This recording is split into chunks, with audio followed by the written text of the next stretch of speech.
ఇది చాలా important video, జాగ్రత్తగా వినండి.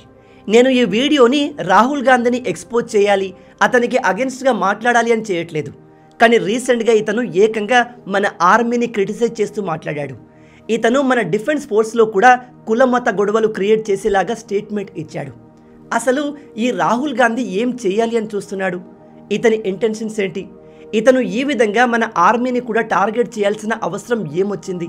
మీ అందరికీ తెలుసు, బీహార్లో ఎలక్షన్స్ రాబోతున్నాయి. అక్కడ రాజకీయ ప్రచారాలు జోరుగా నడుస్తున్నాయి. అందులో భాగంగా రాహుల్ గాంధీ గారు రకరకాల ప్లేసెస్ని విజిట్ చేస్తూ చాలా విషయాలు మాట్లాడుతున్నారు. కాంట్రవర్షియల్ స్పీచెస్ ఇస్తున్నారు. అయితే ఇతను రీసెంట్గా ఒక గ్యాదరింగ్లో మాట్లాడుతూ ఏకంగా మన ఆర్మీని టార్గెట్ చేసి కాంట్రవర్షియల్ స్టేట్మెంట్ ఇచ్చాడు. ఇతను చెప్పింది ఏమిటంటే, మన దేశంలో ఉన్న కేవలం 10% పీపుల్ మాత్రమే ఇండియన్ ఆర్మీ మొత్తాన్ని కంట్రోల్ చేస్తున్నారు అంట. ఇక్కడ ఇతను ఇండైరెక్ట్గా చెప్పేది ఏమిటంటే, కేవలం ఒక పర్టికులర్ కులాలకి చెందిన వాళ్ళు, పర్టికులర్ మతానికి చెందిన వాళ్ళు మాత్రమే ఇండియన్ ఆర్మీని కంట్రోల్ చేస్తున్నారు అని. ఏకంగా ఇతను మన ఆర్మీని టార్గెట్ చేశాడు. ఎన్ని రోజులు రాహుల్ గాంధీ గవర్నమెంట్లోని డిఫరెంట్ డిపార్ట్మెంట్స్ని, రాజకీయాల్ని, ఎడ్యుకేషనల్ ఇన్స్టిట్యూట్స్ని కులాల బేసిస్ పైన టార్గెట్ చేశాడు. కానీ దాన్ని ఎవ్వరూ పట్టించుకోలేదు. అందుకే ఇప్పుడు మనోడు ఏకంగా ఆర్మీని టార్గెట్ చేయడం మొదలుపెట్టాడా? ఇలాంటి ట్రెండ్ మన దేశానికి చాలా డేంజరస్. మన దేశానికి అగెయిన్స్ట్గా మైండ్ సెట్ కలిగిన వాళ్ళు మాత్రమే ఇలాంటి మాటలు మాట్లాడతారు అని నా ఒపీనియన్. ఒకసారి ఈ రాహుల్ గాంధీ మాటల్ని మీరు కూడా వినండి. ఆ తర్వాత మన ఆర్మీలో ఎప్పుడైనా క్యాస్ట్ సెన్సస్ జరిగిందా? జరిగితే ఆ డేటా ఎక్కడుంది? ఇతర దేశాల్లో కూడా క్యాస్ట్, రిలీజియన్ బేసిస్ పైన ఆర్మీలో రిజర్వేషన్ ఉందా లేదా అనే విషయాన్ని డిస్కస్ చేద్దాం. पिछड़ा, अति पिछड़ा, दलित, महादलित, अल्पसंख्यक, आदिवासी को ढूंढ के निकाल दीजिए, आपको कोई नहीं मिलेगा. आपको एक नहीं मिलेगा. सारे के सारे 10% आबादी में से आते हैं. सारा बैंक का धन उनको जाता है, सारी नौकरियां उनको जाती हैं, ब्यूरोक्रेसी में उनको जगह मिलती है. आप जुडिशरी देखिए, वहां भी उनको सब मिलता है. सेना में उनका कंट्रोल है. నిజం చెప్తున్నాను, ఇలాంటి ఐడియాలజీ దేశానికి చాలా డేంజరస్. ఎందుకంటే ఒకసారి మీరే ఆలోచించండి, మన దేశాన్ని తమ ప్రాణాల్ని అడ్డుపెట్టి కాపాడే సైనికుల్లో కూడా మనం కులాలు, మతాలు, జాతులు చూద్దామా? ఒకవేళ ఆర్మీలో కూడా ఈ రాహుల్ గాంధీ అడిగినట్టుగా క్యాస్ట్ సెన్సస్ జరిగితే పలానా కులం వాళ్ళు ఎక్కువ ఉన్నారు, పలానా కులం వాళ్ళు తక్కువ ఉన్నారు, పలానా మతం వాళ్ళు ఎక్కువ ఉన్నారు, వీళ్ళు తక్కువ ఉన్నారు అని తెలుస్తుంది. అలాంటప్పుడు రేపు ఏదైనా మన దేశం పైన ఉగ్రవాద దాడి జరిగినప్పుడు అక్కడ ఎక్కువగా ఈ కులం వాళ్ళే చనిపోయారు అంటే ఆర్మీలో కావాలని ఈ కులాన్ని టార్గెట్ చేస్తున్నారు అంటూ రకరకాల గొడవలు స్టార్ట్ అవుతాయి. దాంతో మన దేశ ఆర్మీ యూనిటీ డిస్ట్రాయ్ అవుతుంది. దేశ ఆర్మీ వీక్ అయినప్పుడు ఆ దేశానికి ఎటువంటి ప్రొటెక్షన్ మిగలదు. అలాంటప్పుడు అల్టిమేట్గా ఆ దేశమే నాశనం అవుతుంది. మరి ఇలాంటిది జరుగుతుంది అని తెలిసినప్పుడు రాహుల్ గాంధీ ఇలాంటి స్టేట్మెంట్ని ఎందుకు ఇచ్చినట్టు? మీరు మన ఇండియన్ ఎయిర్ ఫోర్స్, ఆర్మీ, నేవీని చూసినట్టయితే ఇందులో మీకు ఎక్కడ కూడా రిజర్వేషన్ కనిపించదు. భారత మిలిటరీ నీది ఏ క్యాస్ట్ అని చూడదు. మీరు మన మిలిటరీలో జాయిన్ అవ్వాలి అంటే ఖచ్చితంగా మెరిట్లోనే ఉండాలి. మెరిట్ బేస్ పైన మీ టాలెంట్, స్కిల్స్ని బేస్ చేసుకొని సెలక్షన్ జరుగుతుంది. అలాంటప్పుడు ఇక్కడ రాహుల్ గాంధీ ఇంత కాంట్రవర్షియల్ స్టేట్మెంట్ ఇస్తూ మన మిలిటరీని ఎందుకు టార్గెట్ చేసినట్టు? ఈయనకి మన మిలిటరీలో రిజర్వేషన్ ఉండదు అనే విషయం తెలియదా? తెలియక ఈ స్టేట్మెంట్ ఇచ్చాడా, లేదా కావాలని ఇండియాలో అన్స్టెబిలిటీ క్రియేట్ చేయాలి, ప్రజల్ని రెచ్చగొట్టాలి అనే ఉద్దేశంతో ఈ స్టేట్మెంట్ ఇచ్చినట్ట? మళ్ళీ చెప్తున్నాను, ఇక్కడ రాహుల్ గాంధీ మాట్లాడిన మాటల్ని లైట్ తీసుకోవడానికి లేదు. ఎందుకంటే దేశంలోని ఒక అతిపెద్ద అపోజిషన్ పార్టీ లీడర్ తన సొంత దేశ ఆర్మీని టార్గెట్ చేస్తున్నాడు అంటే అది ఆ దేశ సెక్యూరిటీకి చాలా ప్రమాదం. ఇతన్ని చూసి రేపు మిగతా రాజకీయ నాయకులు కూడా తమ స్వలాభం కోసం, ఓట్ల కోసం దేశ మిలిటరీకి అగెన్స్ట్గా మాట్లాడతారు. ఇలాంటి ఒక డేంజరస్ ట్రెండ్ స్టార్ట్ అవుతుంది. ఇక మన మిలిటరీలో ఎప్పుడైనా క్యాస్ట్ సెన్సస్ జరిగిందా అనే విషయానికి వస్తే 1947 వరకు, మనకు స్వాతంత్రం రాకముందు మన ఇండియన్ మిలిటరీని బ్రిటిష్ ఇండియన్ మిలిటరీ అని పిలిచేవాళ్ళు. అయితే బ్రిటిష్ వాళ్ళు చాలా తెలివిగా కావాలని అప్పటి మన మిలిటరీలో క్యాస్ట్ సెన్సస్ చేసేవాళ్ళు. అంటే మిలిటరీలో ఏ కులం వాళ్ళు, ఏ మతం వాళ్ళు ఎంతమంది ఉన్నారు అనే సర్వే జరిగేది. అలా ఎందుకు అంటే మన ఇండియన్ సైనికుల్ని ఆల్వేస్ డివైడ్ చేసి ఉంచేందుకు వాళ్ళు అలా చేసేవారు. దాంతో భారత సైనికులు తమలో తామే కులం మతం అని కొట్టుకుంటారు. అలాంటప్పుడు వాళ్ళు మనపైన తిరగబడే అవకాశం లేదు, అంటే బ్రిటిష్ వాళ్ళపైన తిరగబడే అవకాశం ఉండదు. అందుకే బ్రిటిషర్లు సైనికుల్ని కులాలు మతాల ప్రాతిపదికన డివైడ్ చేసేవారు.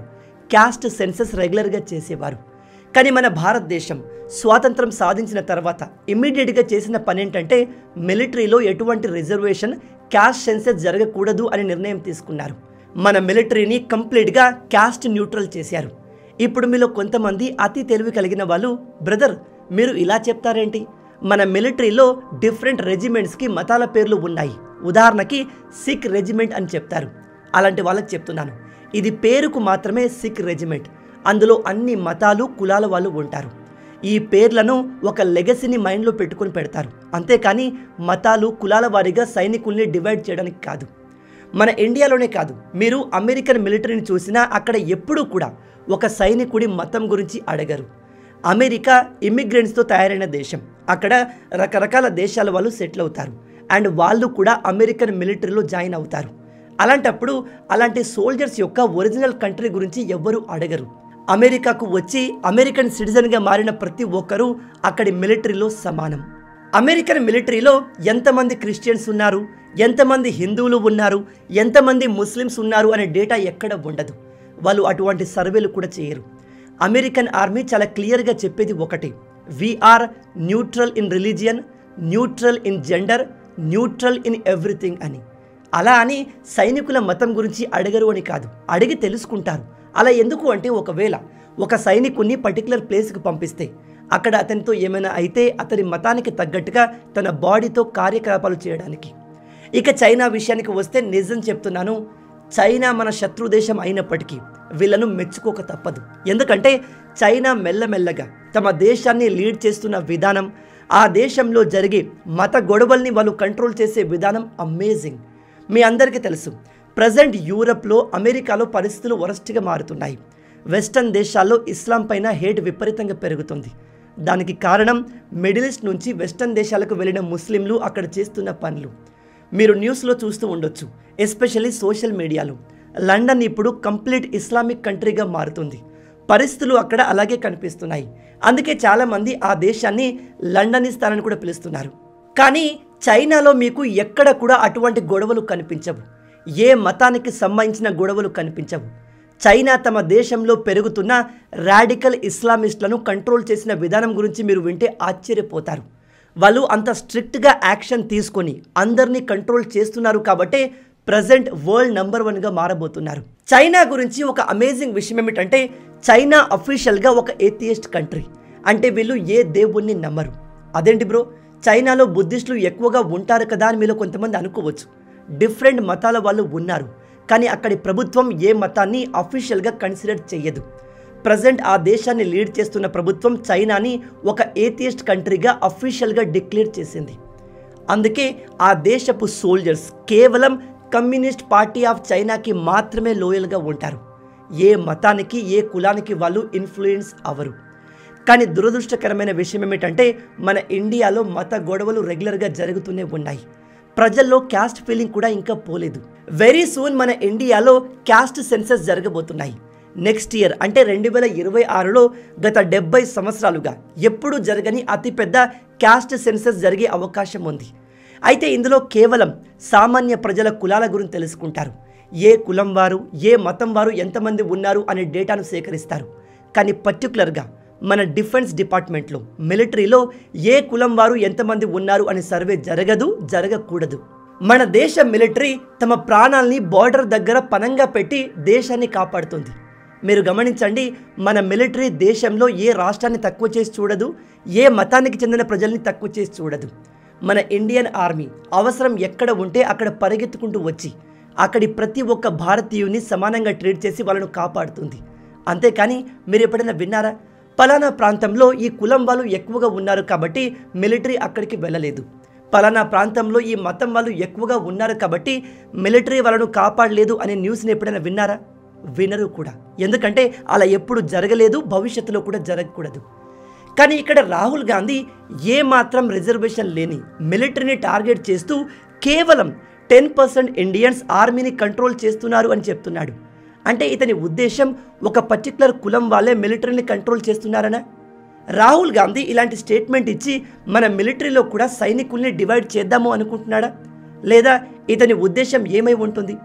ఇక్కడ ఇంకో ఇంపార్టెంట్ విషయం, ఇక్కడ కనిపిస్తున్న ఈ పర్సన్ని చూడండి. ఇతను జేడీయూ పార్టీకి చెందిన ఒక లీడర్, పేరు గులాం రసూల్. ఇతను ఇండియన్ ఆర్మ్డ్ ఫోర్సెస్లో 30% రిజర్వేషన్ ముస్లింలకు ఇవ్వాలి అని డిమాండ్ చేశాడు. జస్ట్ ఇమాజిన్ చేయండి, మన మిలిటరీలో 30% ముస్లింలకు రిజర్వేషన్ ఇచ్చి వాళ్ళను హైర్ చేస్తే దేశంలో ఎటువంటి పరిస్థితులు ఏర్పడతాయి? నేను సీరియస్గానే మిమ్మల్ని ఈ క్వశ్చన్ అడుగుతున్నాను. కింద కామెంట్లో ఆన్సర్ ఇవ్వండి. దేశ ఆర్మీలో పర్టికులర్ మతం వాళ్ళను, పర్టికులర్ కులం వాళ్ళను హైర్ చేయడానికి వాళ్ళకు రిజర్వేషన్ కల్పిస్తే భారత్ పరిస్థితి ఏంటి? రేపు పాకిస్తాన్కి ఇండియాకు యుద్ధం వస్తే ఇలా రిజర్వేషన్లో హైర్ చేసిన ఆర్మీ ఇప్పటి ఆర్మీ లాగా సాలిడ్గా పర్ఫామ్ చేయగలదా? బై ద వే, ఇతని డిమాండ్ని ఎవ్వరూ పట్టించుకోలేదు. ఎందుకంటే ఆర్మీ ఎప్పటి నుంచో క్యాస్ట్ అండ్ రిలీజియస్ న్యూట్రల్గా ఉంది, అలాగే ఉండాలి. అండ్ మన మిలిటరీలో ఎటువంటి రిజర్వేషన్కి తావు ఇవ్వకూడదు. ఈ హోల్ టాపిక్ పైన మీ ఒపీనియన్ ఏంటి? రాహుల్ గాంధీ గారు ఇచ్చిన ఈ స్టేట్మెంట్ గురించి మీరేమనుకుంటున్నారు? ఈయన ఎందుకు ఈ స్టేట్మెంట్ని ఇచ్చి ఉంటారు? తెలిసి ఇచ్చారా, తెలియక ఇచ్చారా, లేదా కావాలని ప్రజల్ని రెచ్చగొట్టేందుకు ఆర్మీలో సైనికుల్ని కూడా డివైడ్ చేయడానికి ఈ ప్రయత్నం జరుగుతుందా? మీ ఆలోచనల్ని కింద కామెంట్లో చెప్పండి. మొత్తంగా ఇవి ఈ వీడియోకి సంబంధించిన పూర్తి విషయాలు. ఈ వీడియో మీకు నచ్చింది అనుకుంటున్నాను. మన తెలుగు యువతను ఎంత వీలైతే అంత దేశభక్తులుగా మార్చాలి అనే మిషన్తో పనిచేస్తున్నాము. మన ఛానల్ని సబ్స్క్రైబ్ చేసి ఆ మిషన్లో మీరు భాగం అవ్వండి. రాబోయే వీడియోలో ఇంకో ఇంట్రెస్టింగ్ టాపిక్తో మళ్ళీ కలుద్దాం. అంటిల్ దెన్, జై హింద్ అండ్ జై భారత్.